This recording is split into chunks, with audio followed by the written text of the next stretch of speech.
샬롬. 저는 주변의 만류에도 꿋꿋이 머리를 기르고 있는 순수지구 총순장 박준수 순장입니다.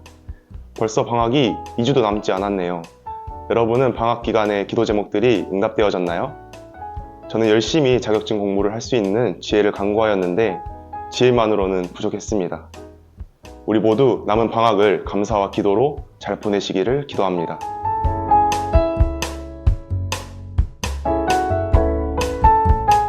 하나님의 조언을 들은 유다 백성들은 이어서 출애굽 시대 때 일하신 하나님을 찾으며 구원을 간구하는 기도를 합니다. 9절에 나오는 라합은 여리고에 살던 라합이 아닌 교만함, 사나운이라는 뜻으로 10절에서 말하는 홍해를 건넌 사건과 연결해보면 라합은 애굽을 가리키는 것을 알 수 있습니다.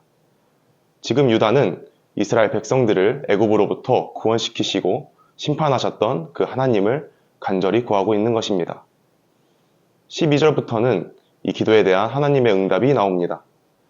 본문에서 하나님은 창조주로서 절대적이고 영원한 존재로 묘사됩니다. 너희를 위로하는 자, 하늘을 펴고 땅의 기초를 정하고 너를 지은 자, 만군의 여호와 등으로 자신을 나타내고 계십니다. 반면 인간, 특히 바벨론 학대자들은 유한하고 사라질 존재로 대비됩니다. 죽을 사람, 풀같이 될 사람의 아들로 표현하며 하나님과 정반대의 모습을 보입니다. 이는 우리가 누구를 신뢰하고 두려워해야 하는지를 분명히 하고 있습니다. 하나님을 기억하고 신뢰하는 것이 두려움을 극복하는 열쇠임을 보여줍니다. 저는 오늘 본문 말씀이 너무나도 공감이 되고 위로가 되는 말씀이었습니다. 현재 고난의 계절을 걷고 있는 유다 백성들의 기도는 고난 중에 저의 기도와 닮아 있었습니다.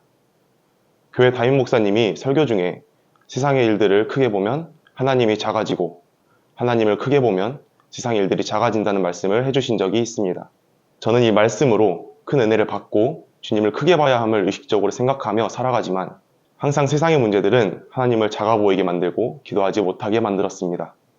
하지만 오늘 말씀 속의 유다 백성들의 고난에 비하면 저는 고난보다는 감사가 넘쳐야 할 삶을 살고 있었습니다. 또한 하나님을 나타내심을 읽으며 얼마나 크고 위대하신지 하나님의 자녀임에 감사하게 되었습니다.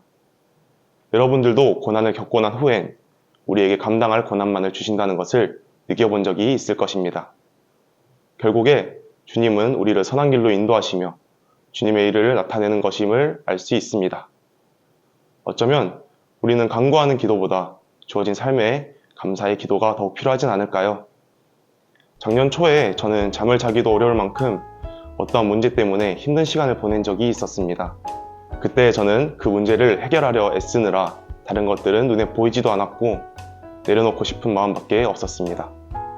그 상황을 본 동기 순장은 저를 방으로 끌고 들어와 같이 기도하자 했습니다. 저는 그 자리에서 복잡한 신경과 동시에 마음처럼 움직이지 않는 입술로 어렵게 기도했습니다. 동기 순장이 인도해준 그 기도의 자리로 저는 그 문제를 가지고 나갔고 기도하며 잘 해결할 수 있었습니다. 지금 돌이켜보면 그 순장은 제가 어떤 상황인지도 듣지도 못했지만 선한 길로 인도하실 주님께 나아가야 함을 알려주었습니다. 오늘도 주님의 말씀을 사모함으로 오신 여러분들, 우리 앞길에 어떠한 일들이 찾아올지 모르지만 그 모든 것엔 주님의 뜻과 보호하심이 있음을 잊지 말고 살아갑시다. 또 주변에 도움을 받았거나 도움을 줄 수 있는 지체들이 있다면 감사를 표현하고 주님께로 인도하는 사람으로 살아보는 건 어떤가요? 풍삼 독자 여러분들의 삶 가운데 주님의 은혜와 사랑이 넘치길 소망합니다. 샬롬.